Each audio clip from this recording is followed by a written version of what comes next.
Welcome back to this week's Speedy Outdoors Sportboat Roundup. Bluefin seem to be the target offshore right now, but some days the guys out there were able to get on some mixed grade yellowfin and bluefin in there. Dorado, they're still around, but with the bluefin hot right now, if you happen to run into them, there still are a few being caught even in this cooler water as we transition into November. New Loan, limits of bluefin, largest just over 200 pounds coming off their 3-day this week. Ranger 85, Legend, Old Glory, limits of bluefin on their recent trips. Big bluefin are happening right now at night. So 300 to 500 gram jigs, those seem to be the trick right now. PQ, limits of bluefin, Thunderbird, Freedom, they had solid hits for bluefin as well this week. The Liberty finished off their season with an overnight with 28 bluefin and 11 yellowfin with those 70 to 100 pounders on knife jigs and fly line baits for those mixed grade bluefin and yellowfin. Starting this weekend, San Diego is starting their Coronado Islands run, so if you're headed out, make sure you have your passport with you when you check into the landing. Squid are being seen up north, and it's fueling the food chain for bluefin sticking around offshore. Long range this last week, they've been getting into some yellowfin in the 25 to 40 pound range with those good spots for yellowtail along the coast. Catching wahoo, it's all in the timing, usually.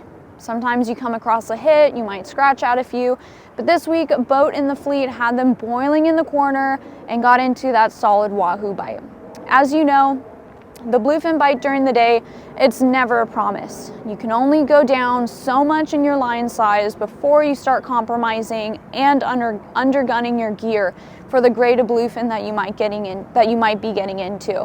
When the bite gets finicky during the day, question I get asked a lot is, well, what do? I went down in line size, I either still couldn't get a bite, or I got a bite but lost it due to lighter line. So my answer to this is where having multiple setups come into play is really important. So having that Zakana style jig set up, those smaller profile jigs are sometimes more attractive to bluefin during the day when that natural bait presentation just isn't working and they aren't interested.